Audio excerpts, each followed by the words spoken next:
Don't start. It's on. Hello. Good morning. Today we're going to go through is knowing and understanding your target markets, and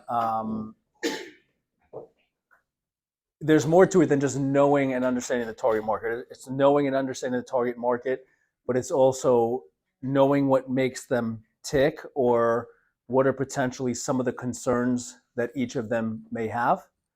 How does it impact their lives or their businesses? And what do you do to, or what are the solutions that you have to mitigate or resolve those types of concerns, right? So when we're talking about target markets, right, guys, help tell me. There's a few different there. I want to be kind of broad, but there's four that I want to target, or three that I want to target today, and maybe we'll add a fourth. One is going to be young families. The next one is going to be small business owners. So a solely owned business to about, let's say, 10 employees. Retirees, so those that are about to retire or are in retirement. And then if we have the time, a professional, right? So think of a doctor, an attorney, CPA, somebody like that. So we'll start with, the first one. We'll go with young families. Any other target markets that you guys could think of?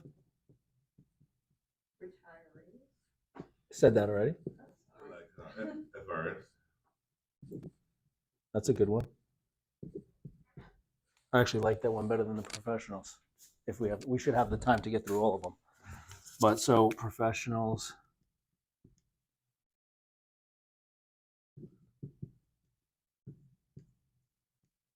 FRS or public employees.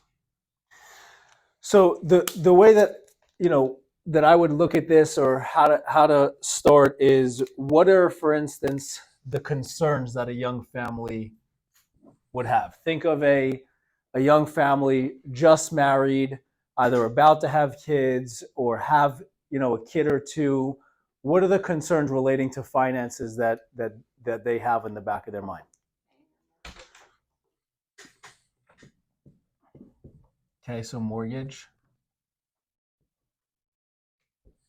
So paying mortgage. Morning. College. Elaborate a little bit more. Saving college. So saving for kids' college. Okay. Just bills in general. Daily, monthly bills. Legacy planning. What do you mean by that? If they die, the family's covered. So death, maintain lifestyle. What else? So paying for their mortgage, planning for their kids' college, paying regular monthly bills. If there's a premature death, how do they maintain the lifestyle?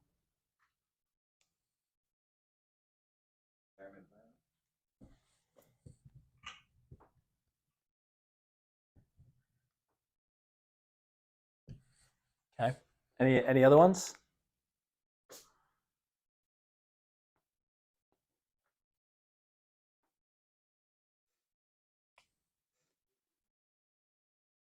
Okay. As a retiree, what are the concerns that you have there, or that a retiree would have? What do you mean?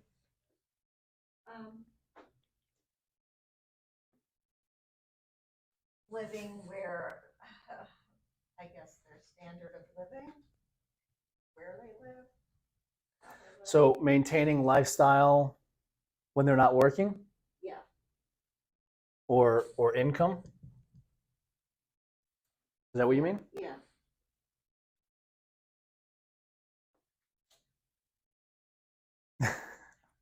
Well, they're worried maybe about their health, if they're, long term. Okay.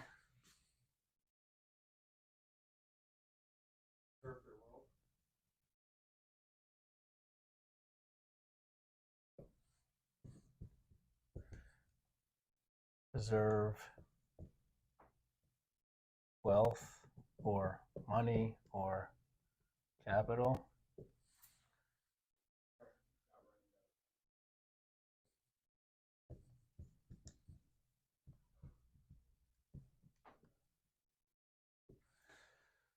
So preserve wealth or their money, which means what?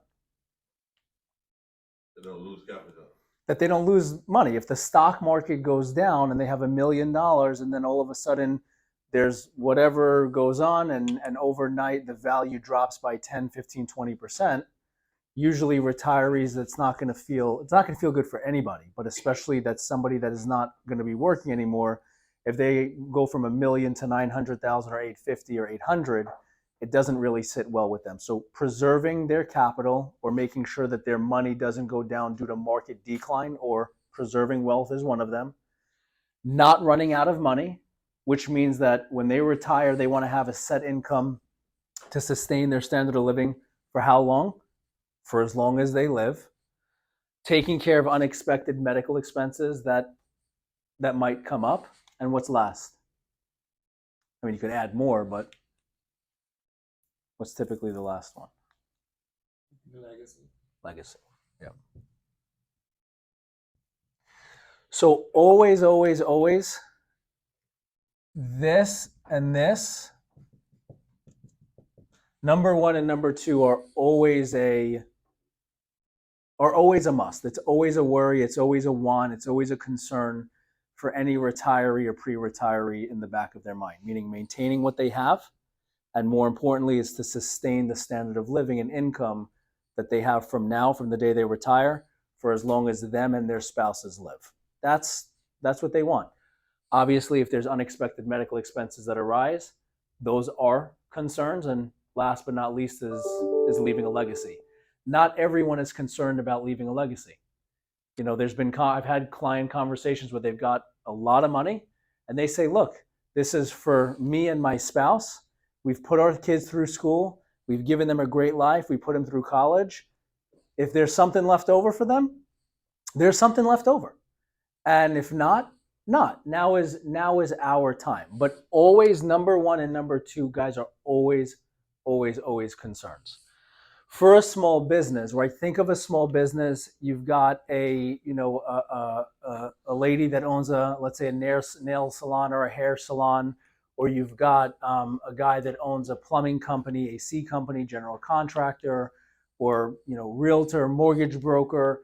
Any business that is either solely owned and operated that has, let's say, maybe 10 employees. Even a restaurant, right? A neighborhood pizza joint, Chinese restaurant, sub shop, anything like that, most of them are what? Family, good morning. They're family owned, operated, and ran. You go into any ice cream store, right? We went to this ice cream place in Boca called Holy Shakes. I don't know if you guys ever been there. They make these ridiculous looking, ice creams and shakes that are like this big, and they have cotton candy that's this big and lollipops that big coming out of it. There's one kid in there working that's maybe 18, 19 years old, right? Does that place have a lot of employees? No, on a Friday night or a Saturday night, maybe they'll have 2 or 3 18 or 19-year-olds that are taking orders and making the shakes. Is that what they're going to do forever? No, right? You have an owner, guy or a lady that owns the business and has those people. So any of those, you go to a shopping center, you got a public shopping center. Usually in the public shopping center, you got a dry cleaner, you got a Chinese restaurant, you got an Italian restaurant pizza joint. Maybe you have a Dairy Queen. I haven't seen that much, but okay, maybe there's a Dairy Queen, and we know where John shops and hangs out. You might have a dog grooming shop. What else? The vitamin shop. There might be a vitamin shop. There's always a nail salon. How did we forget? There's always a nail salon. What else?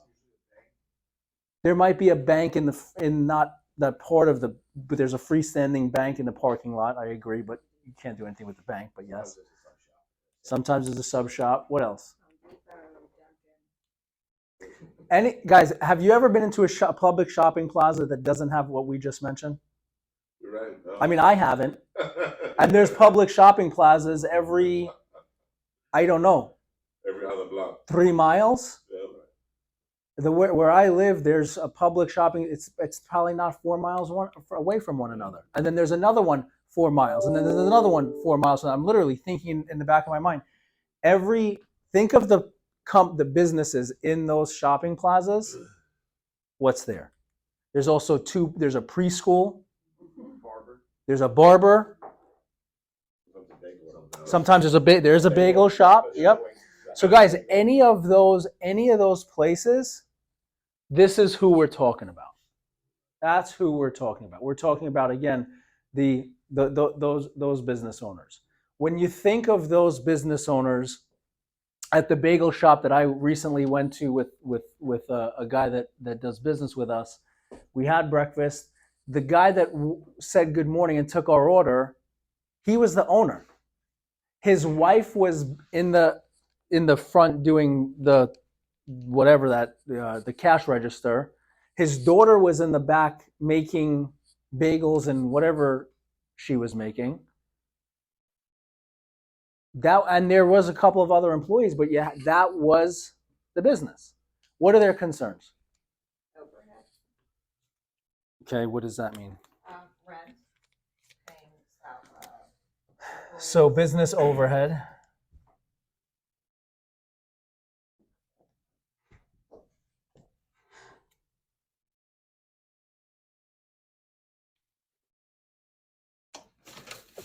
if something happens, the business is still able to operate. So business owner, death or disability, business continues. Exit plan.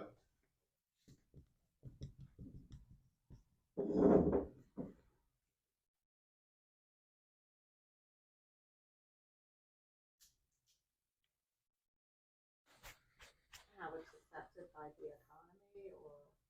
Okay. Business So the owner's retirement.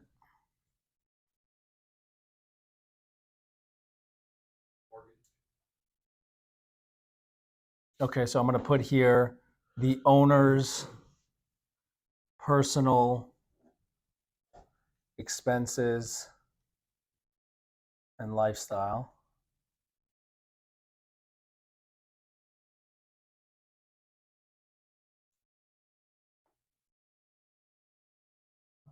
Coverage for lawsuits, liability coverage.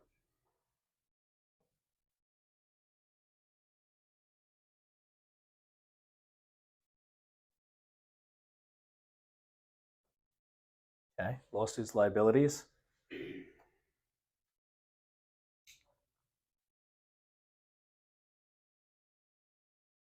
The business insurances.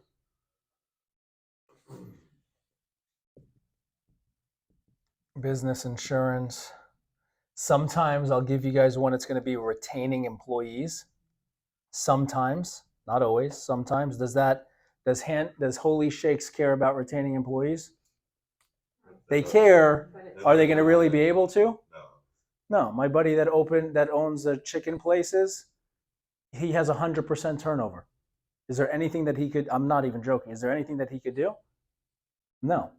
It's just the nature of the business, right? So sometimes retaining employees is key, and sometimes businesses will have some employees that they need and want to retain, and other ones there's a group that they want to retain, and other ones that it doesn't matter. It is what it is. There's going to be higher attrition.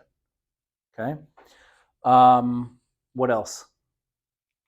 There's one other one. It's a sometimes. Attracting Okay. That's a good one. Retaining employees, attracting employees.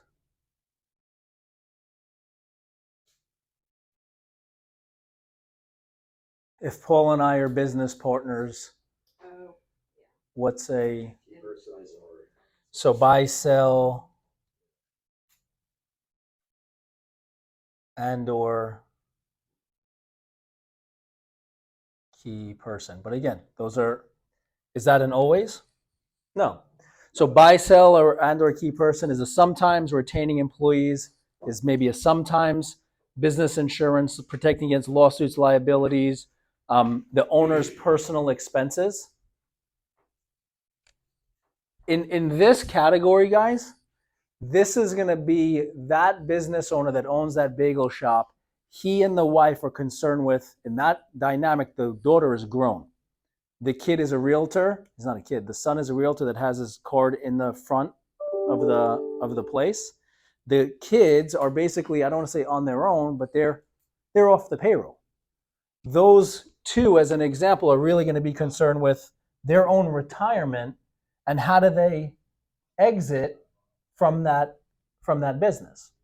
Most small business owners are concerned with day-to-day operation. If something happens to me, meaning me, the business owner, or let's say my spouse is operating it as well, if something happens to us, how do we maintain the business functions that we've got to give us time to either sell it, get better, or find somebody to do what we do?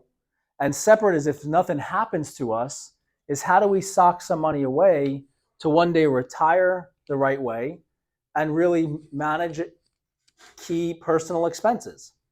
If and when the business grows or they're big enough where they have these types of needs, these other ones come into play.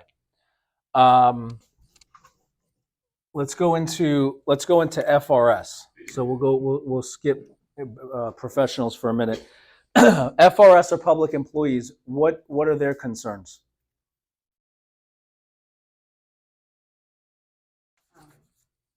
Pension. How much they get in the pension? Okay, what do you mean by that? like retirement income. So FRS are public employees. The way that I would look at it, guys, is in two different categories. I mean, you could look at everything in two different categories, but specific with this one, you've got the younger crowd, and then you've got the older crowd. So younger is that they're not near retirement. Older is that they're nearing retirement. And when I say younger or older, I shouldn't say younger or older. I shouldn't even say it's not an age thing, because most people retire in FRS. What is the age typically? They enter FRS. I'm out of, let's say, high school. Maybe I don't go to college, or I go to a 2-year degree. I go to criminal justice degree or something like that. And then I go to, be a police officer for City of Fort Lauderdale Police Department, or I go to be a firefighter for, City of Margate or Town of Margate, whatever it is. When I go, and then I go to the academy for however long that is, and then I'm on the job. Usually, what is the age that they start? 27, 23. In their early 20s. In FRS or in public, as a public employee, you have to do how much time to get retirement? It's about 20, depending on the entity, call it 25 years. So let's just say somebody enters that, they become an employee with FRS at 25. They're eligible to retire at what age? 50. 50. So the average age of these people that are retiring are going to be, let's say, 50 to 60. If somebody is younger, meaning just starting out as an employee within FRS, as a firefighter, police officer, teacher, guidance counselor, whatever their role is, what are potentially their concerns?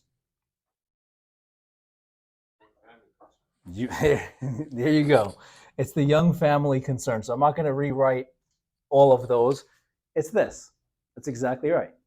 Somebody that is older or nearing retirement within the FRS system, What are their concerns? It is the retiree concerns, correct? But here you got to know some. Yes, it's the retiree concerns. But when we go to the solutions part, I'll go into some of how to offset that. But a retiree concerns is how do I? Excuse me. The older ones that are nearing retirement are the retiree concerns.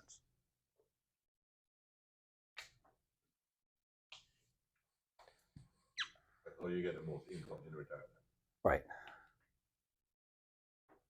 There's more here. It's going to be, which pension option do I take?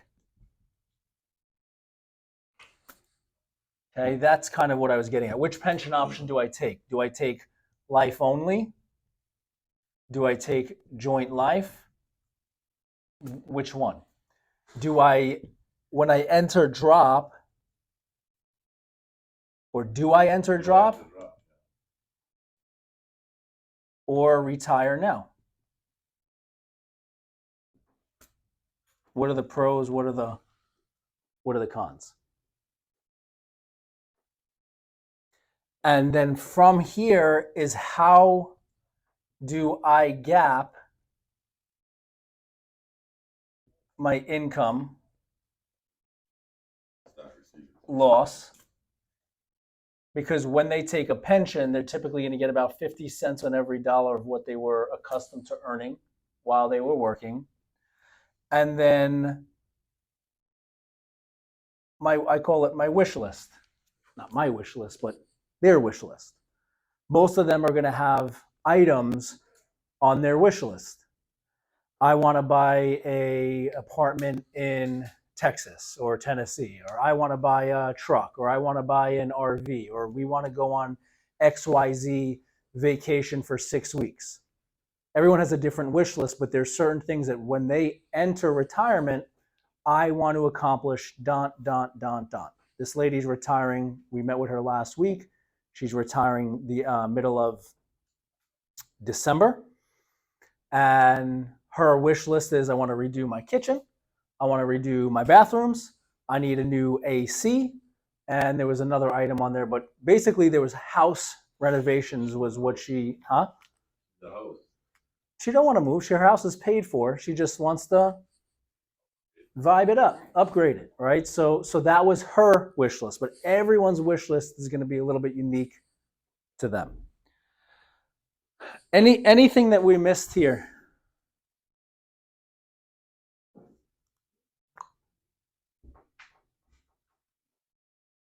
Nope.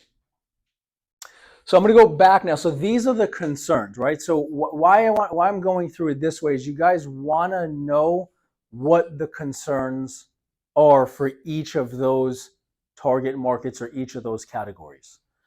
And you want to be able to speak their language, or at least go to them in speaking their language. So if I'm going to a young family and the concern is paying for the mortgage, saving for kids' college bills, death, so on and so forth, how does that, if that's not done, or if something happens like a death, how does it impact their family? I don't have that sheet. I don't know if you have it. I could pull it up, but you don't have to pull it up. I'll send it to you guys, or you guys have it on Dropbox. The whole idea with this is that you guys from each of these target markets, you can see what is the category. On the sheet we have what are the concerns that each of them have? How do these concerns impact them and or their business and their lifestyle? And how do we take care of or offset those types of concerns? So that when you're approaching somebody in that market, you're approaching them, I think, the right way. So young family, right? How does that impact their lifestyle? Financially devastated. It could be. If there's a death or a disability, husband and or wife may not be able to stay in the house the way that with the lifestyle that they have. if they don't plan for retirement, they're never going to end up not stop working. And if they don't put money away for their children's college, it's up to the children, which is that's fine, but it depends on is that what they really want. So when you're doing this, you want to target the items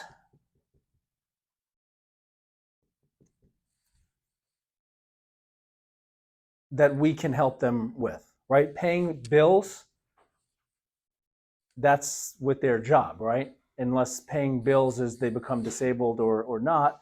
Here it's a death or disability, college, and retirement. And the impact is not living the life they currently have, or retiring, or sending their kids to a college of choice. So when you're targeting a young family, it's targeting them with those 3 or 4 different items. When you have a young family that's just starting out, how do you, I did this on Wednesday last week up in West Palm. A lot of them are overwhelmed, meaning just got married, just had a kid, about to have another, like they don't know, they're just getting used to that new lifestyle.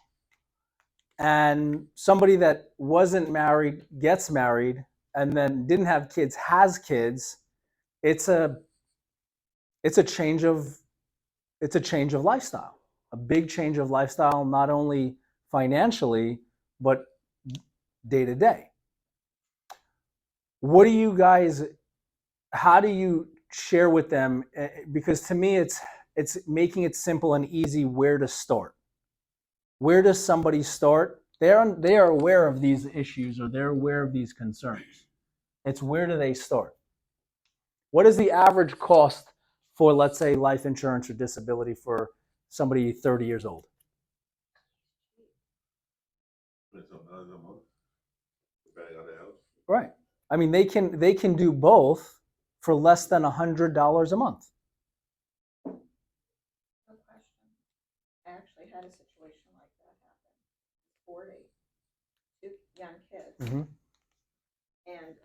And I spoke to him, he's a neighbor, and I spoke to him about life insurance. He doesn't have it. So I said, why don't you have it? He said, I just always figured it would be a lot. So without him filling out an application, right, I showed him the perfect world for a $500,000 policy, 20-year term. Right. Would be under $31 a month. Right. He's not interested. Okay. Not thinking about life insurance. Okay. So I don't know if you're going to get into that kind of stuff. Like, is this? We can get into whatever you guys want, but if you have somebody that's 40 years of age, Yeah. and that has 2 children, married or not married, owns a house. and in the back of his mind doesn't want to spend $30 a month, Right. I mean, That's crazy. Next. yeah, right. And he thinks he's safe because his wife has life insurance, but it's through the employer. And so I said, "What do you know what happens if she leaves?" Right. He said, "No." I said, "It goes away." Really? But I said, that's yeah. her or him or both of them. Just her. So how does that help It him doesn't. or her? It's like he's not wrapping his head around. To me, guys, I don't personally have the patience for, and this is real. I mean, he's laughing, but I don't have the patience for that. If somebody doesn't want to spend $30 a month for $500,000 of insurance, I'll tell him, guy, listen, I ain't going to retire on your $30 a month. This is really what I would do. Yeah. I'm not going to retire on your $30 a month. I'm married. I got 3 kids. I know from where I sit that if something happens to me, I'd want them to be good, right? You have kids that are now raised, Yes. right? That you raised yourself. Yes. And you can tell them as a an older parent that is not his parent, how do you, I raised my kids, and if something happened to me while I was raising them, they would have been fine. Or had I not, they wouldn't have been fine. Right. And then what? So your wife having it on herself, all I want to do is educate you, just so you're aware, whether you do it with me or somebody else, doesn't matter, just so you're aware, if something happens to her while she's employed at that company, you get money, right? If something happens to you today, are you working? Is he working? He's going to say yes. Whatever it is you're bringing to the household, that will go away. Whether it's with me or somebody else, do you want your wife and kids to have that financial burden? And if the answer is yes, okay. And if the answer is no, okay. But that is something that I would 100% say. Well, I said to him, separate from my commission, I didn't want to say which is Bobcast, but it could be. I'm reaching out to you because I am a fiercely protective person, and I want to help you. But that's you. You're about you. Right? He don't want to help himself. What do you want to do about it? I mean, anything that I'm saying, it comes off rude. It's not rude. No, I don't find it rude. I find it coming from a place of, this is how I feel. I want to protect my family. Right. So you could say, look, I'm a fiercely overprotective person. I want to help people. But I mean, I don't say it that way, but I want to educate. What I do say is what I want to do is I want to educate people and give them knowledge that they don't currently have. Whether they choose to do business with me or somebody else, once they gain the knowledge, it's at their own discretion to do what they wish. As a mother of 2 grown adult children that I've put, through whatever I've put through schooling and so on and so forth, I'm going to share with you some things that I and or others have found valuable. Whether you find it valuable or not, completely up to you. But as an example, for your age, 40 years old, $500,000, it's $31 a month. If you can't find it within you, anyway. No, it makes me crazy because it's so irresponsible. But then you move on to the next one. No, I know. And this is somebody who's a neighbor, so he also knows me personally. So it's not about getting the sale. It's about just listen. But what I would do, how I do that, guys, or what I would, is remove yourself as the person. And you do that first and foremost. Ephraim, whether you do this with me or somebody else, it doesn't matter, man. Do it. I see you every day. You're my neighbor. Whether I'm doing this or something else, you have 2 kids that are dependent upon you and your wife. You're good if your wife kicks the bucket from the job that she's at. Your wife isn't good if something happens to you. I can't make it simpler than that. And I don't chase people around. I wouldn't chase neighbors around. And they will bring it up. Usually when you bring it up, they'll bring it up. I mean, my neighbor across the street, he's a client, he's in underwriting. He goes, I got to finalize, I got to tell you what I want to do. Okay. I didn't ask him. He said, okay, no problem. Fine. But somebody that doesn't see that, and you could say that too. If you don't, as a husband, as a father of 2, you don't need me to tell you what you need to do. If that family, those kids are dependent upon you, if you care more than he cares, I mean, you get what I'm saying? No. Does that make sense? Like there has to be more to it because the cost I already addressed. So I feel like there has to be something else, like he's just living in the land of. There might be something else. Right. He might do drugs. He might smoke cigarettes. He might have, and that's in all reality, he might be either an idiot. He could just be an idiot, or there might be something going on that doesn't allow him to do it, that you don't know. He also said he thought it was really expensive, right? So $30 a month? No, initially he said. initially he told her that Oh. he thought it was really expensive. Right, And so he may have other misunderstandings, like the process is really invasive and really, maybe he's afraid of needles. So sometimes educating them on the simplicity of the underwriting process might help. that's a good idea. Maybe he's broke, he don't care. I think he's broke though. I mean, he doesn't live large, but I don't think he's Never broke. know. I mean, if he To- sends his girls to private preschool, he's not broke. To me, guys, what I want to do, and this is part of the conversation that she's bringing up, is with a younger family, is giving them factually what should they do off the bat, meaning from the start. What is roughly the cost which you've given them, and what is the process to getting approved? Mainly, first and foremost, on the insurance side, life and/or disability, right? And once you give them that, look, for a male, female, 30 to 40 years of age, this is not tailored to you, but I'm just giving you an idea. For $1 million of coverage, it's approximately $40 a month. That's on the life insurance side. If somebody wants to tack on, let's say $3,000 to $4,000 a month of income replacement, if they became disabled, it's another $40 to $50 a month. Our process is we typically get people approved because most people say, Dustin, I want to move forward. I'm a husband, I'm a wife, I'm a father, I'm a mother. They're the most important things to me, and I'm adding financially to the household. So they say, Dustin, I want to do something. I'm not sure yet which plan or plans, but I want to get approved, right? So what I do is get people approved.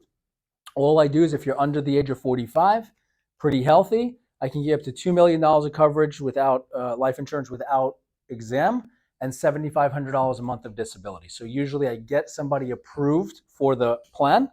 Once they're approved, then we sit down and we decide which plan amount and plan type we move forward with. There's no obligation, meaning it's not Comcast and AT&T where you have to sign your life away for a year or 2 years. It's you're just seeing what is the medical rating that the insurance company will give me. Once we've got that rating, we sit down and finalize. And at that point, you say, you know what, Dustin, I don't want it. Tear it up and out the door. Or you say, yes, I would like to move forward with just either the life or just the disability or both. And at that point, we finalize and build. From where you sit, most people, again, say, I want to go through the approval process. I'm assuming you'd like to do the same. How does that feel? I just walked them through everything without asking them anything until when? Until the end. But did I point my finger at them? Never. I never pointed my finger at them. I just simply gave them an idea of what are the concerns, life insurance and disability, what is approximately the cost, how do they get approved, letting them know there's no obligation, meaning they're not committed to it contractually.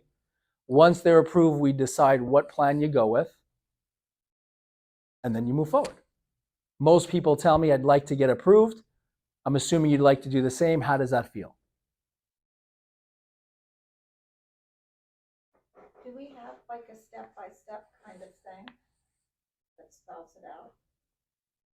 On What do you mean? if they decide they want to move forward with, life insurance, for Mhm. example, do we have something that's already like? Yeah, we have it's called like the life insurance intake form where you'd collect the personal data of the person, Okay. and then we would help you input it into the system, or And you can then input like it. from that point going forward, the things that would take place. I think sometimes people, he's an accountant, they like to know everything. He's an idiot. They're very, they're very spreadsheet focused. But you're not. What are you giving a spreadsheet to this guy for? I don't understand. No, I know. I'm just wondering if other people are like, well, what's involved and is there a cost and There's how no cost. expensive is this? I can get you up to $1 million, $2 million life insurance, no medical exam. But all of that is irrelevant if you think $31 a month is not No, worth I your agree with children's you. life. So No, I agree mean, with you. I haven't circled back to him. I just said that I'm here if you're ready to have a conversation about it. okay. Yeah. I'm not gonna be feelings about that decision. So this is, if somebody wants to move forward, guys, this is the insurance, the intake form, right? So this you all should have. If you don't have it, it's on Dropbox. So if somebody says, Paul, I want to move forward, regardless of the product type, this is for the most part all of the necessary information that you've got to collect for the client. So Charles, if you got somebody that says, yes, I'd like to move forward with the process, great, I need to get some information from you. Here's the information that you need. That's been updated a little bit. I'll put the update. There's certain things that right. To me, I get the guts of what needs to, when I say guts, I need this main stuff. And then I can always call the client and get any missing information once I have it inputted. But what this allows you to do is gather the data on one page and then sit and input it, Paul, like you were doing, into the eApp system. Instead of the first time you have a client that says, I want to move forward, or the first few, and you're sitting there inputting it into the eApp system, it may take you more time than you want to sit there with a client, right? So once you collect this data, you could sit there, take an hour on your own, read the application thoroughly, and enter away. And then Trish and I can actually review it for you before you submit it to the client, or for e-signatures. So that's not what you were asking, Nicole, but this is what I think. But it sounds like it's pretty easy. They just apply. There's no medical exam. And if somebody says, yes, I would like to move forward, right? There's two processes. One has a medical, one doesn't. If they are over a certain age or they have medical issues, they're going to require a medical exam. If not, in this guy's case, it sounds like he wouldn't need a medical exam. And so it's not needed. You just need to do the eApp, which is, gather this data, submit the eApp, send it to the client to e-sign. He or she e-signs, it goes into underwriting.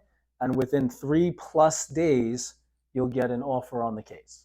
Or they'll say something came up that you need to then do the medical exam for. But here are it's a welcome email that you can, once the client says, I want to move forward, it's a step-by-step process. Now, this is with a medical exam being scheduled, that you can send that to the client. Now, you send this to the client, some people may not even read it. So I always say, verbally walk them through the process and hold their hand through the process.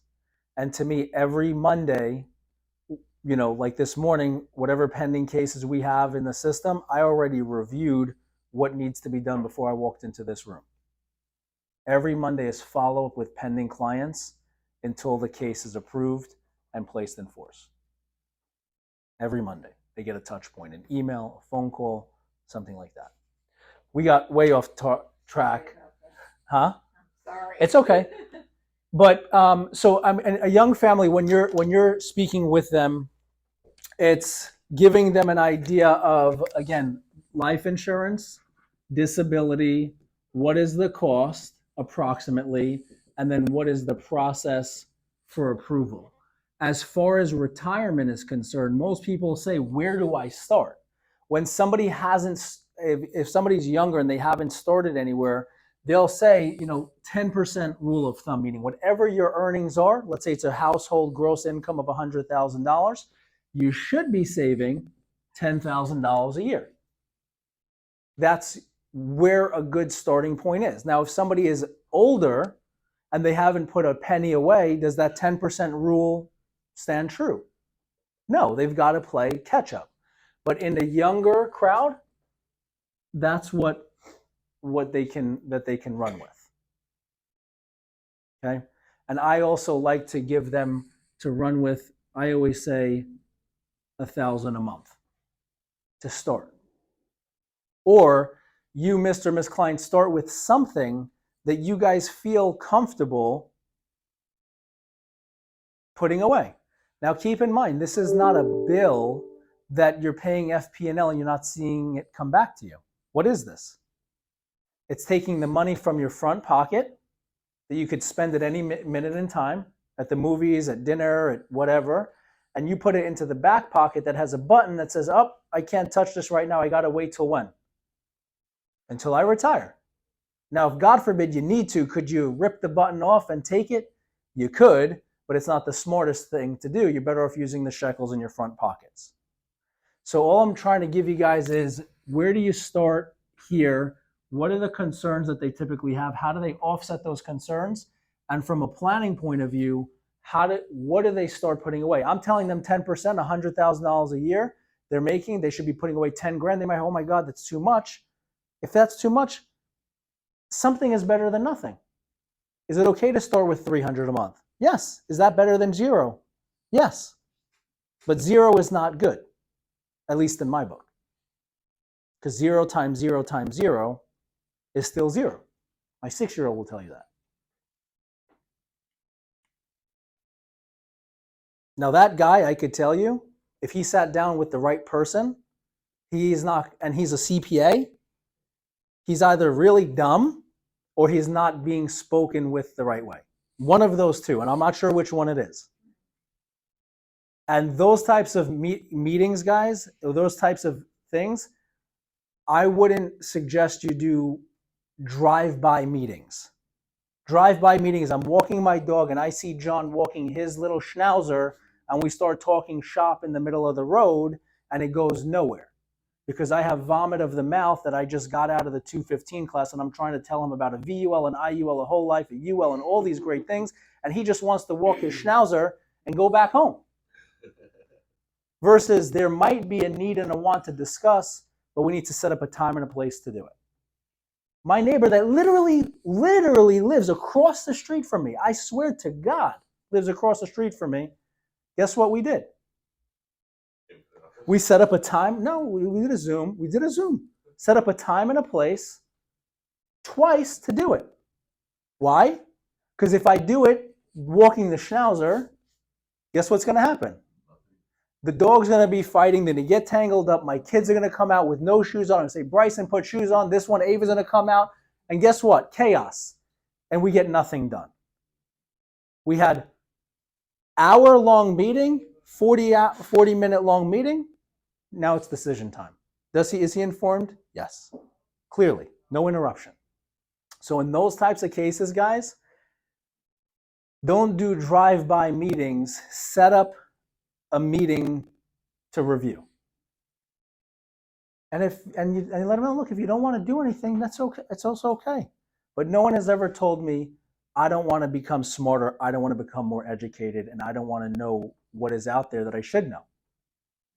They always say, yes, I want to become smarter and more educated. Once they are, it's at their discretion, once they have the knowledge, to decide what they do with it. And I might be the person for you, I might not. And either one, guess what? Is okay. When I say that, do they feel I'm selling them? No. What happens in the beginning, especially, is when you go after people that you know, it's it comes off. I'm not saying Uniqlo are doing this, but sometimes it comes off that you're chasing them. And John, you're like, come on, life, and like you're running around trying to get, you know what I'm saying? They get that feeling, and that's the opposite vibe that you want to give off. And there are easy ways to say it, whether it's a natural market or not, there's easy ways to say it. I've made a business of educating people on things that they don't really know, but they really want to know and should know. And once that they're educated, they decide whether they do it with me or not. Either which way, I'm fine. But they're more educated and knowledgeable. How does it sound to spend a few minutes locked in, not walking the dog in the schnauzers and helping the groceries in the house, spend some time together and become more knowledgeable in some of the things that you probably would want to know? It doesn't sound, I don't know if you guys are, it's the approach. It's a different approach. Retirees, guys, how does it impact, right? We already went through, if somebody's got $1 million and the market goes down and they now have a value of $900,000, it eats them up that the value went down. And also is if they don't manage their money properly, they don't have guaranteed income for life. When we met with this lady the other day that decided to move forward with us, she has $1 million saved. Mostly 80% is in the 401k. The other 20% is in savings accounts. Wow. Raised her kids, right? Raised her kids. Kids are out of the house. House is basically paid for, owes $10,000 on it. 2 cars paid for. What is her concern? She's been working in the same company for 42 years. No pension, just the 401k. What is her concern? She's going to retire in December. What's the concern? She said, Dustin, I got this $1 million. This is what I got. All I want to know, I'm scared. She said, I'm scared. I'm scared because I'm used to going to work to what? Make money. I'm not going to go to work to make money anymore. This bucket that I have has to last me and maintain my lifestyle. And I don't know how to do it. I don't know what's right or what's wrong. Right? So those are, guys, the 2 biggest concerns. In her example, we talked about long-term care. She's not there yet. She's not ready to pull the trigger. And the legacy, guess what? She has 2 grown boys. She's done a great job, single mom. She says, if I got money left over, God bless. If not, this is my money. This right here is the concern. How do we do it, right? How do we build it? When we build it, the first thing that we're solving for is guaranteed income. Forget product, forget solution. The first thing we're solving for is how do we give you an income for the rest of your life?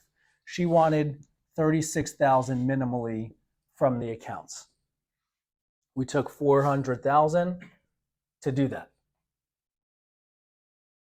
We took $100,000 and left it in savings at the bank for emergency. We put another $100,000 into a fixed annuity earning 5.65%. And we took the other $400,000 and we put it into a conservative to moderate managed account.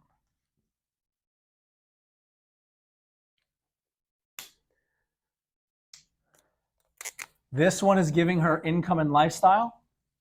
This one is giving her what? Growth.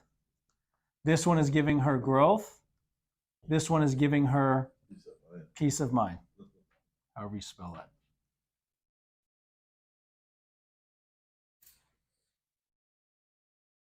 And all of this, if she needs more income, can she get more income from here? She can.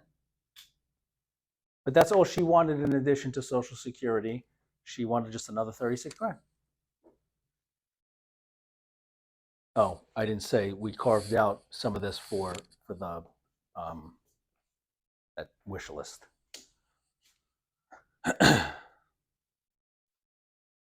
This was an annuity. This is a managed account. That's a fixed annuity. That's a savings account. And you know how we did this? We said, I've got 2 options. One that's going to give you a pension for the rest of your life, 36 grand.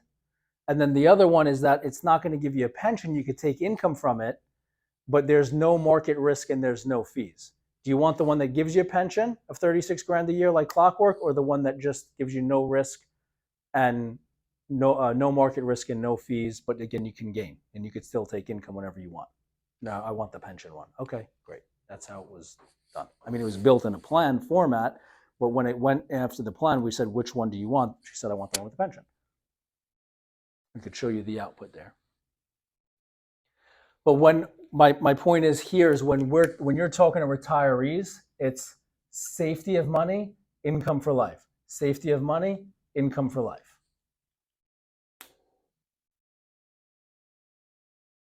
And this build out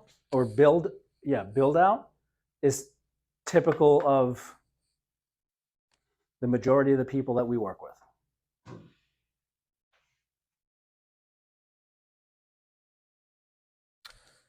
Business owner. Did she come up with the 36,000 on her own, or did Yeah. someone have a perfect contract? She did.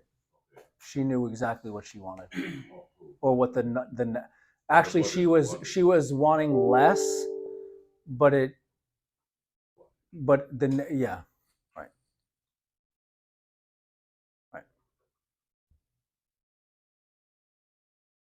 Now, if somebody doesn't, to Peter's point, if somebody doesn't know, what's the number that they need, what were they earning? Right? If somebody was working, which they were, right? If somebody was working, making a living, and now they're not, what were they earning when they were working? So if somebody was making, hypothetically, 80 grand, just make it simple. If somebody was making $100,000 and they were saving in their 401k 20 grand a year, they were really living off of 80,000. And then you take out from that 80% is what their net number was. They were netting $64,000 a year of net income after taxes, after 401k. Now, they might have even saved more money from that 64 in an after-tax account. But that's how you help them. Without a spreadsheet, you don't need spreadsheets, because you might say, look, client, give me a budget of what you want. Guess what the guy's going to do? Sit on it and not even look at budget. You ain't going to do anything. You can help them easily get to that number. Doesn't take long. But that's what I mean by walking people through that process.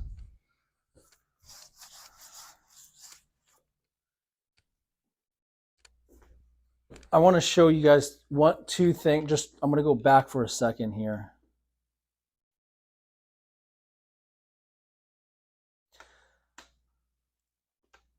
So this is, just to give you a visual, a 30-year-old that has nothing in place.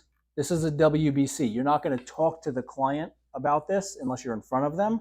But just to give you a visual that if somebody is 30, has no money saved, and decides to put $1,000 a month away, $500 into a Roth IRA and $500 a month into an IUL, that the IUL gives initially a $250,000 death benefit. It could be higher, but in this case, we're planning for retirement. We're looking for the lowest amount of insurance, highest amount of cash.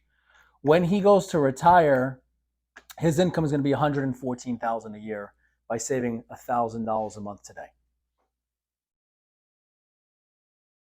That's the number. If you have, I'm going to go into the next example I'll show you guys.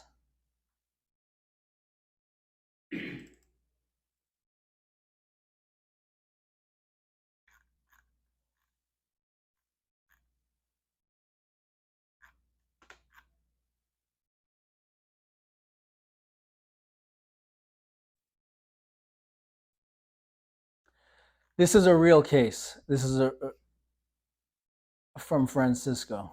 So you guys can see the date, 5/6/19. Okay. So this is a business owner, our next one, that guess what he said? What did he say his retirement was? His business. He said, my retirement is my business. He set up conventions, like you go to a convention. His company sets up the conventions in different places. Again, family-run business. Him, the wife, kids. They were younger at the time, and guys and employees, ladies and guys that are employees that are, I don't want to say transient, but not, the retention is not a big factor. So he says, look, my retirement is my business. What are you going to sell your business for? His name is Dean. What are you going to sell your business for? I don't know. I'd like to net, 2 million. Okay. Or I'd like to get 2 million. I said, let's make it simple. And let's say you were going to net $1 million. Because if you gross out, if you sell it for 2 million, you're going to pay taxes, not necessarily 50%, but pretty close to that. You're going to net and walk away with $1 million. Okay, and then I showed him one for 2 million. But let's say he was to net $1 million in 15 years. He was 51 at the time, and in 15 years he says, I'm going to sell, and he sells, and he nets out $1 million. You guys understand what I mean by netting out $1 million? He's got to sell it for basically 1.8 gross to net out $1 million. So if he does that, when he nets out the $1 million, if that's all he has, his income is going to be $40,000 a year. And we told him, Dean, if you just put away $1,000 a month, we had another one for $2,000 a month, but if you put away $1,000 a month from your business into two strategies, one is going to be Roth IRA, which wouldn't come from the business, come from his cash, and then one is the IUL. This was a whole life at the time. His income would be $71,000 a year instead of just depending on netting the business as a $40,000. It's a $32,000. It's almost double what the number would be. Does that make sense? This is what I was showing. It's for 15 years. 15 years. Now, if he had to stop or reduce it, could he? He could. On the whole life, he couldn't stop completely, or the IUL, he couldn't stop completely, but he could reduce it. On the Roth, could he stop it completely? He can. All right? And you go to a business owner and show them $1,000, $2,000, $3,000 a month, it's not a big thing. I mean, most of these guys or ladies that they're running what through their business? What do they run through their business most of the time? Their personal expenses. A lot of times they have their house, a lot of times they have their cars, whatever BS things that they throw through the business, almost every single business owner does that.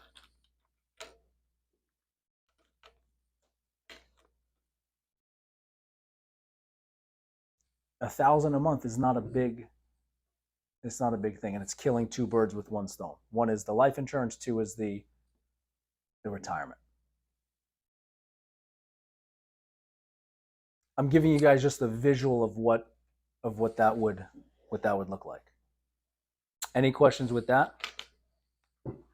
So to me, when you're targeting a business owner, the guy that owns the bagel shop or the lady that owns the salon or whatever it is, it's target them with personal stuff, not group benefits. It's personal things for life insurance, personal disability, personal, obviously, retirement, and then college planning. Those are going to be the 4 targets to discuss. But you can run it paid by the business. Talk to their CPA if they want to write it off as a deduction. That's up to their CPA. I'm not their CPA.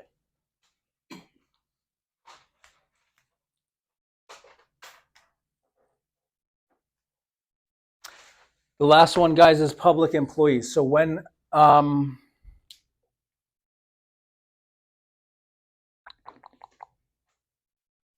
don't even know if I should go into all this.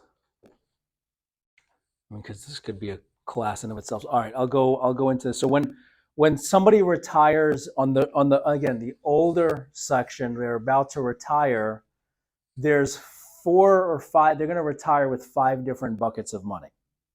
A public employee is going to retire with 5 different buckets of money. So I'll show you guys.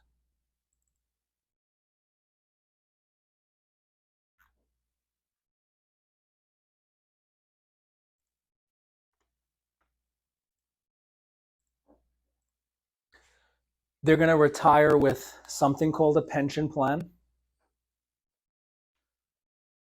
deferred compensation, which is a non-matching 401k, something called the drop bucket if they have any unused sick and vacation, and then eventually Social Security when they reach Social Security age. When somebody is eligible or when they're going to enter retirement, right? So let's say you have a client that they're going to retire on 12/1 of 2022.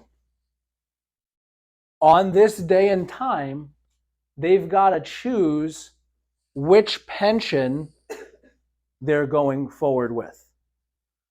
They've got to report to the FRS or whatever municipality they're working for. Are they taking life only, life with 10-year with period certain, or joint life? What a joint life means, so life, I'll just do the life only, life 10-year certain, and then joint life. I'll just do those. So life only means if the person retires at age 50, let's say he or she is going to get $5,000 a month for the rest of his life. Life with 10-year certain means that let's say he's retiring or she's retiring at age 50. If he or she dies at 51, the surviving beneficiaries will receive 9 more years of $4,800 a month. But after those 9 years are up, because the guy is dead or the lady's dead, there's no more payments. But if he or she is around and lives till 90, they'll get the $4,800 a month for life. For as long as this person is alive, they get the $5,000 a month. The second they die, there's no more payments. And then joint life is, let's say, $3,000 a month while both of the husband or wife or same-sex couple is around.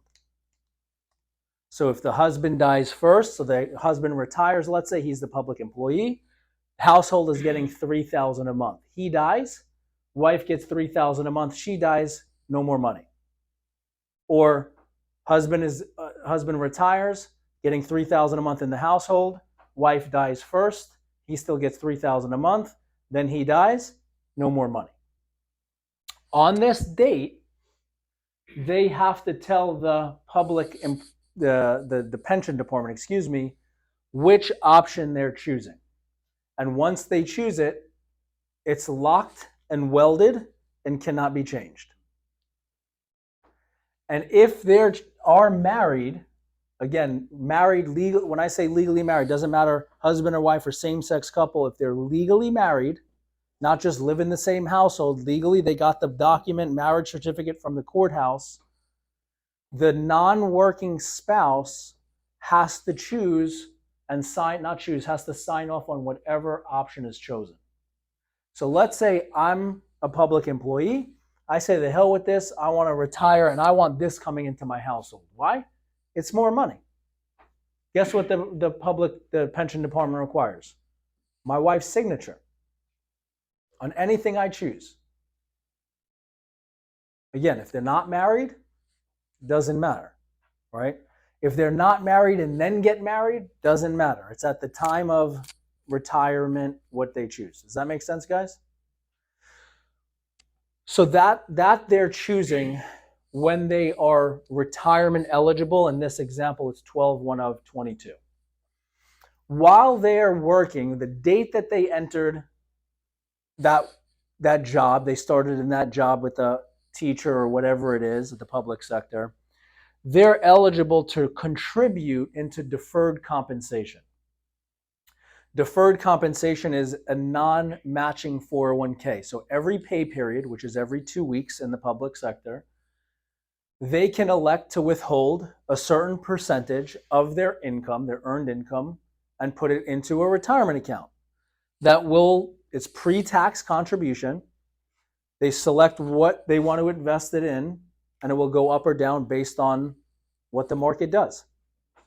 There's no match, right? But when they go to retire, all of that money is going to be what? Taxed at their then ordinary income tax bracket.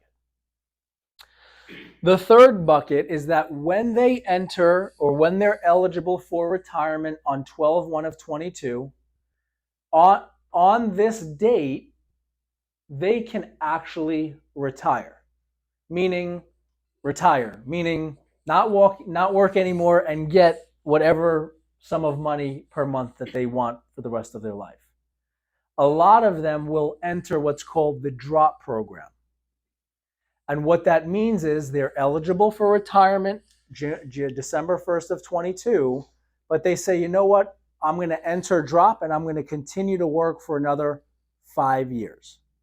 So how this works is, let's say they chose life only, and year one, you got 12/1 of 22 through 12/1 of 23, and then 12/1 of 23 to 12/1 of 24, and then 24 to 25, and 25 to 26, and 26 to 27.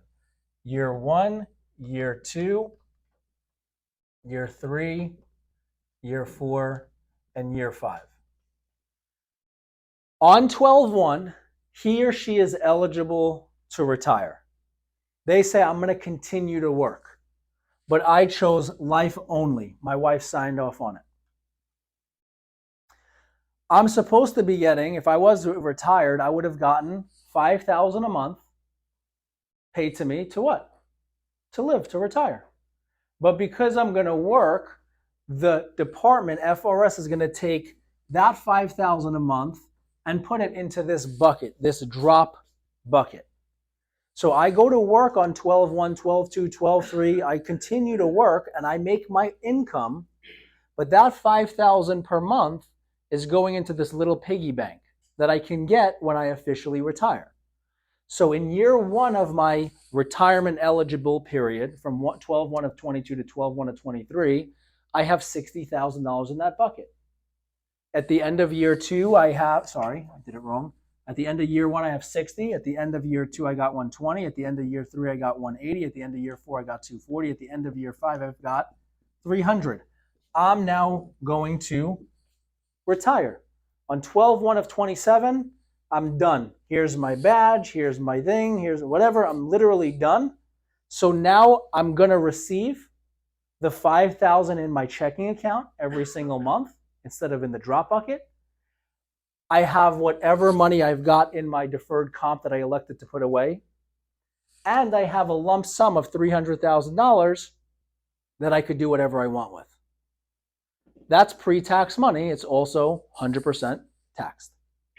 If I have unused sick and vacation time, there'll be $20,000, $30,000, $40,000 there as well, or not if they used it. And then eventually, which was typically going to be 12-ish years and beyond, is they'll be eligible for Social Security. During the 5 years, you get your regular salary. Yes. You get your income plus that money, but that money's going into a drop bucket, savings account.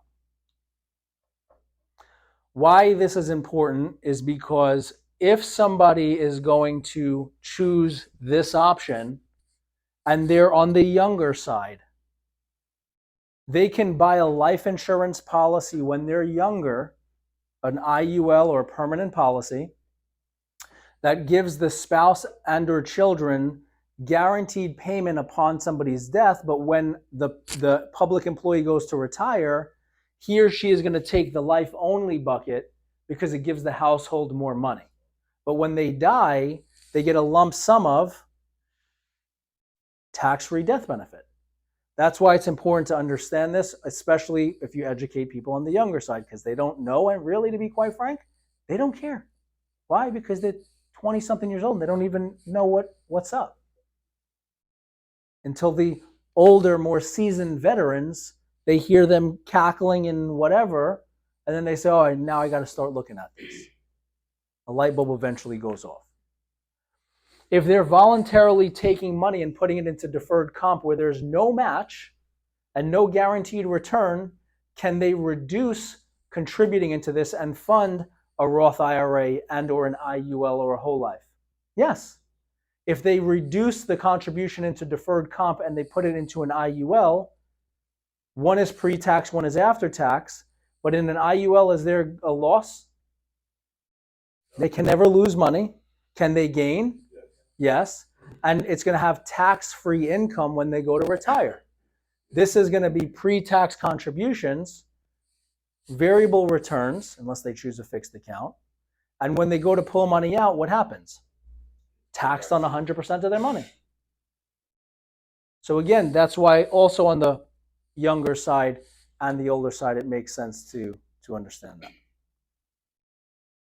Also, when you enter the drop program, you don't have to complete it. You can start. Correct. Yeah. So to Peter's point is, if somebody says at year 2, the hell with this place, I want to walk away, they're going to walk with 120.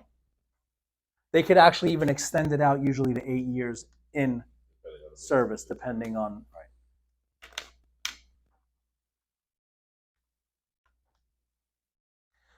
But this stuff you guys got to know, not every detail, but at least the framework of how it works, because each of the different divisions have little tweaks because of the divisions. And if you know how this works, you can really do this across the board in any state or anybody that has that is eligible for a pension.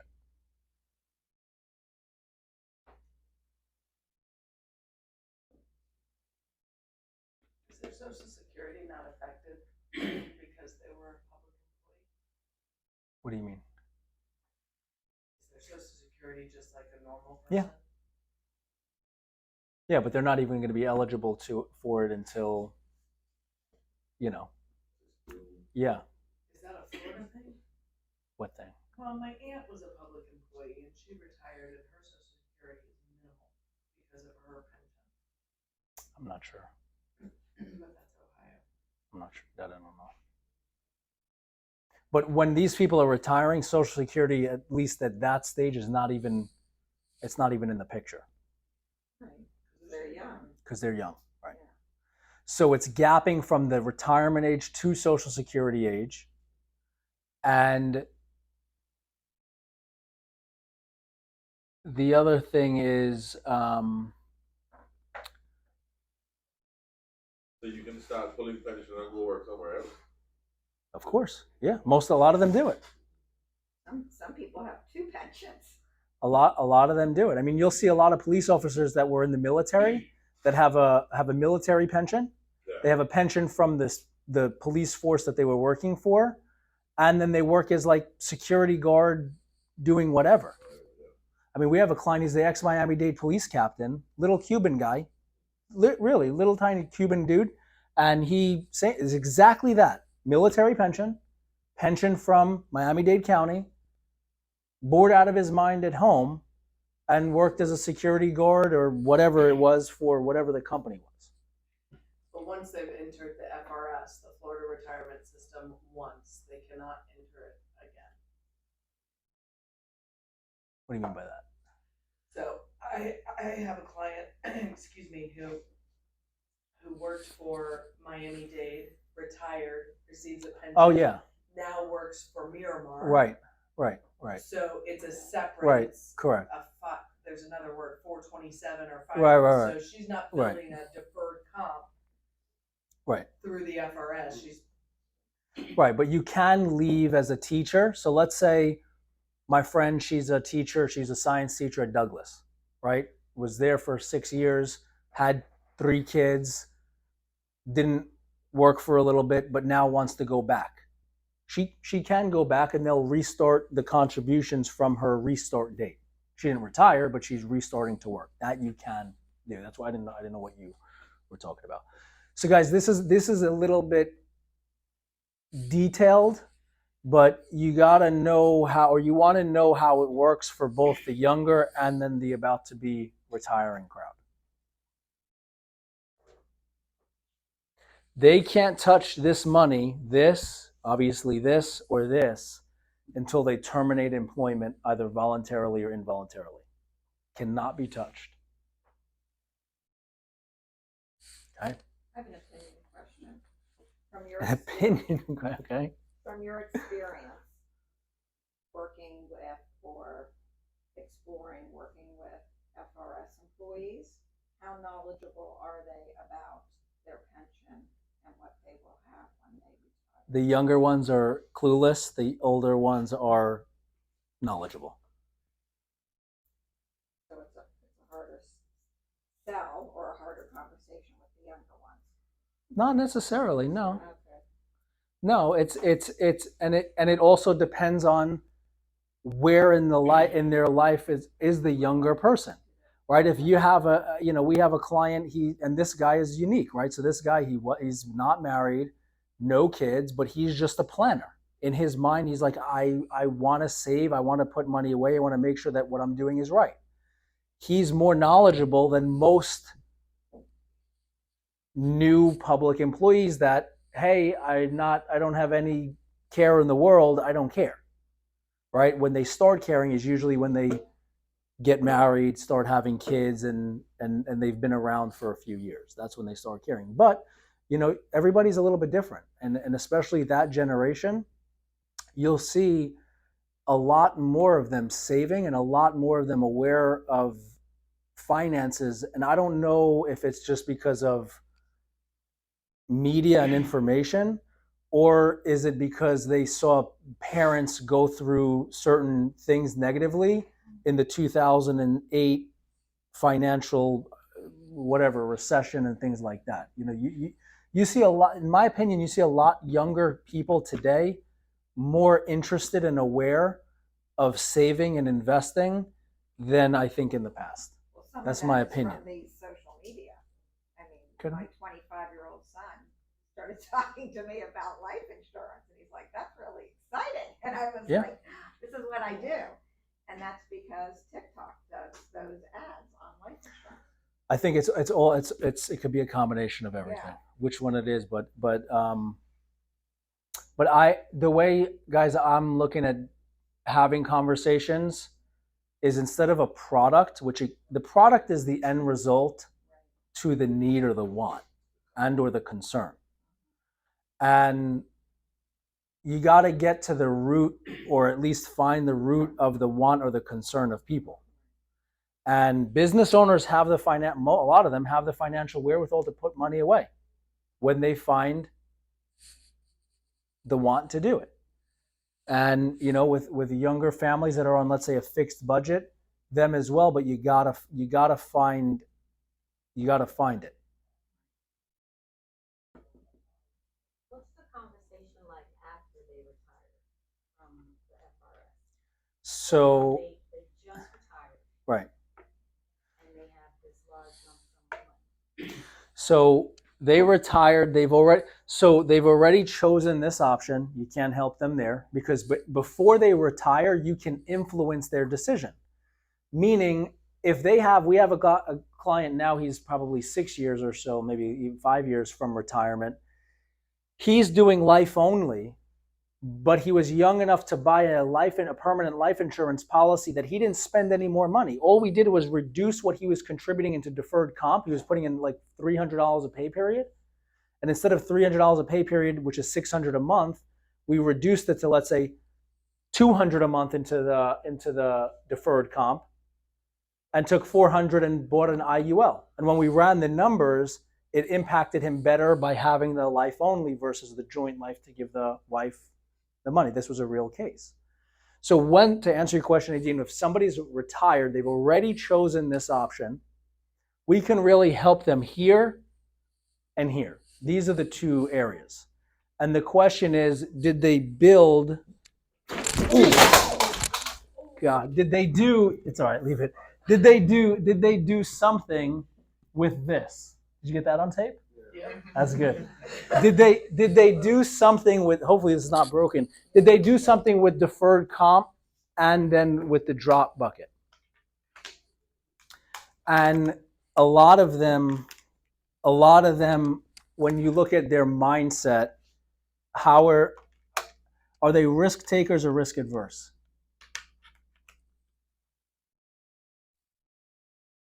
Are public employees, especially retired, huh?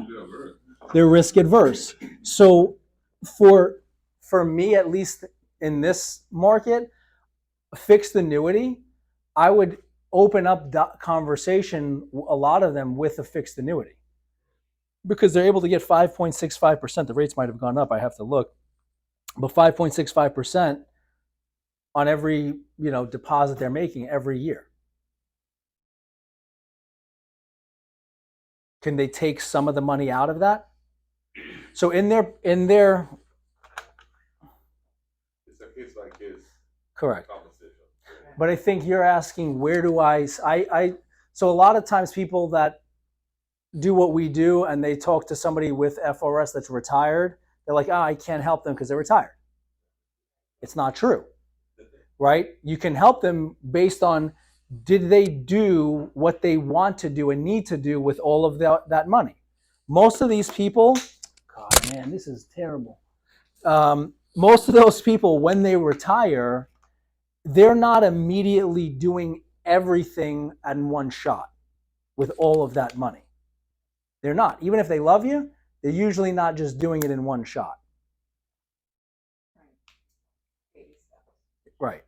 So what I like to do is go into how do I help them grow their money better than they're doing it now. And today, more than ever before, just getting into the conversation with the fixed annuity is the way to do it. Their fixed account pays 3%. That's what their nationwide NACO account, they call it nationwide, pays 3%.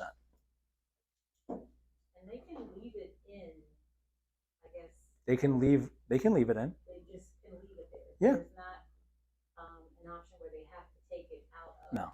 that deferred. No. I have a married couple, one's retired, one isn't. And Well, the one that isn't has to leave it there. Right. The one that But is the one retired that's just retired, can do whatever he or she wants with the money. Now, keep in mind, if somebody's under 59 and a half and they have a qualified plan, a 401k or an IRA, forget public sector for a second, right? If I have at the age of 52, I want to take money from my 401k, what happens? 10% penalty. I Plus pay tax. 10% penalty and my ordinary income tax rate. If I'm 52 and I retire from the public sector and I have 300 grand in this account and I leave it in there, but I take money out, I only pay ordinary income tax at my then rate. I don't pay a 10% penalty. So anybody that has a wish list of things that they want to do, monies that they want to spend now, leave that money here because they could touch it. It's accessible and they're not penalized 10%. But if they move it to an IRA in a fixed annuity or a fixed indexed annuity or any IRA period outside of this account, and they withdraw prior to 59 and a half, they will pay their ordinary income tax rate plus a 10% penalty. So a lot of this is compartmentalizing the money. And a lot of them, they're gonna live off of this. They might get a job or a part-time job and they might be good. With some of this money, they're gonna want to grow. My point is most of these people are very conservative and they don't want to lose money. And if I can get them 5.65% guaranteed, no risk, no fee versus their 3% fixed account, what makes more sense? To move it. Now, 3 years ago, could I tell them that? No, because their 3% made more than our fixed accounts were able to do. That's why I like to at least get into that conversation today in that way.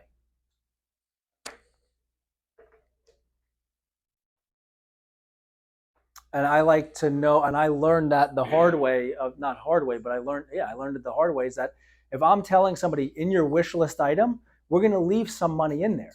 I'm doing the opposite of what a lot of advisors do, which is try to get everything. I want you to leave some in there. Later on, there's long-term care needs. Right. But it's baby steps because they just retired. They want to enjoy. They want to get used to this. And like that lady, she has it, the one that's not a public employee, but that retired with $1 million. It's a need. But am I going to press the envelope? No. Priority now is I'm going to retire and I'm worried about market risk. And more importantly, I'm worried about maintaining my lifestyle. Solve it for me. Once I solve it, which we did, then, and it's done and she's comfortable, then what? That's done. And that's taken care of, and I'm going to move the pot and the back burner to the front burner and say, so-and-so, this is now something we should address. I'm not going to tell you got to do it, but address it, and then either rule it in or rule it out.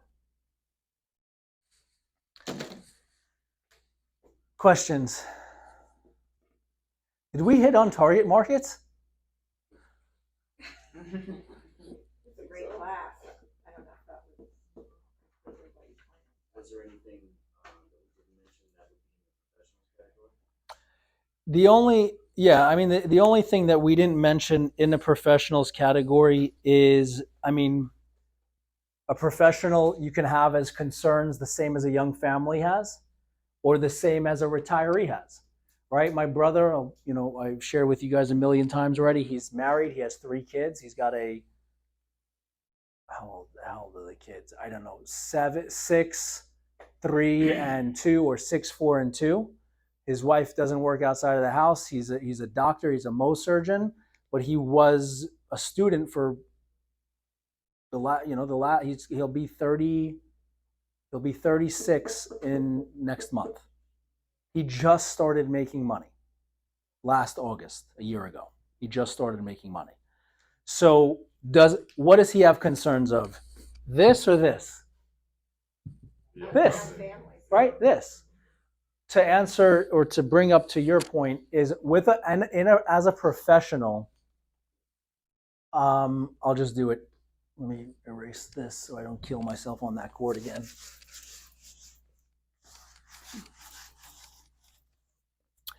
As a professional, a doctor can belong to the AMA, American Medical Association. A dentist can belong to the ADA. A attorney is going to be the Florida bar, or if they're in the state of Georgia, the Georgia bar, or whatever it is. And then a CPA is going to be the AICPA or the FICPA. Doesn't matter who and what.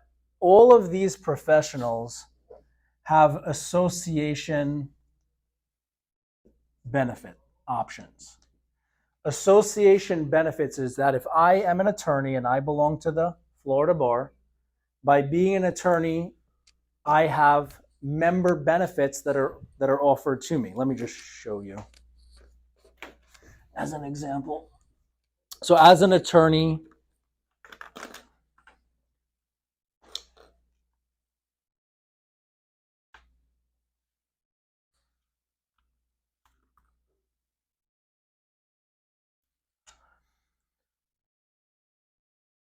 Florida bar, right? As an example, you could do this with dentists, you could do this with CPAs, you could do this with doctors, you can do it with any professional. You go to member or members, and then you're going to go to benefits and discounts. And then over here, you go to insurance, and you'll notice they have all these options. Like if you're a realtor, you probably, I don't know what you call it, the Realtor Association of whatever. There's probably a same thing like this. So for financial advisors, there's also an association. But you go to insurance, and then let's just say we want to look at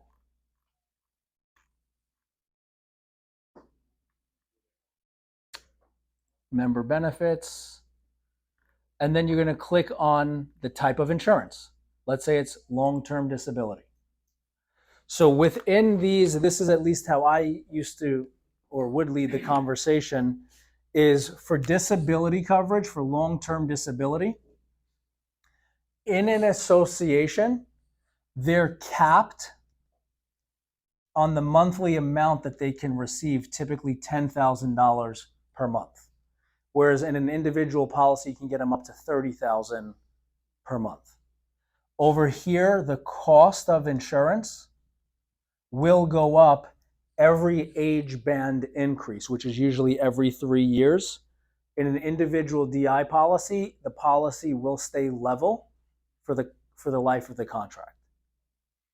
And then over here, if they go on claim due to a mental and nervous, so they go on claim due to anxiety, depression, substance abuse, or drug abuse, the payout is only for 24 months versus on an individually underwritten policy, if they go on claim due to anxiety, depression, substance abuse, or drug abuse, it'll pay out for the life of the contract.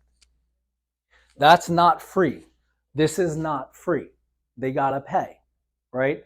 The only way that this makes sense for somebody to do is if they have some medical stuff, those make more sense for them to do. But other than that, it doesn't make sense for them to do. And that is the same across the board with any association. And if you guys wanted to see this, it'll give you exactly what I'm talking about in each of the associations. It's underwritten by Guardian, but here, group rates for members. This plan computer group competitive rates. Your premium will only increase when you enter a new age category. Now, if they want to drop this, can they?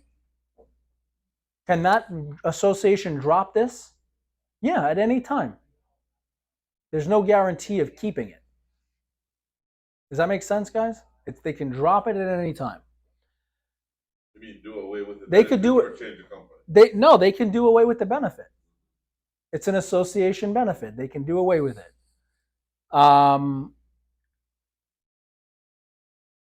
Special limitations, disabilities due to mental and nervous disorders and alcohol, drug abuse are covered under this plan for a lifetime due to a maximum of 2 years. The contracts we're going to write is going to be paid out for the life of the contract. And then the benefit is going to be up to 10 grand here.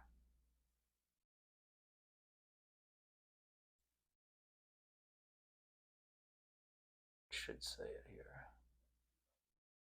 It doesn't, but when you hit the number, here, 10,000.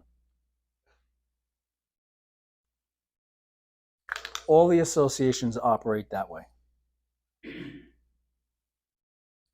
Increased cost can be dropped at any time. 24-month mental and nervous, which means anxiety, depression, substance abuse, or drug abuse, only pay out at 2 years, and then capped at 10,000 a month. Can they do both? Yeah. Professionals do this. Yeah. and- Yeah, they could get 10 grand from here and 10 grand if they have the income to do it on an individual plan. Absolutely. Or 10 and 5 or 5 and 5 or whatever you know, your ice cream cone, you put whatever flavors you want on it. What other questions? Any other questions? Anyone have a headache? Okay. All right, guys, we got also the campaign, the sales campaign running through the 31st. So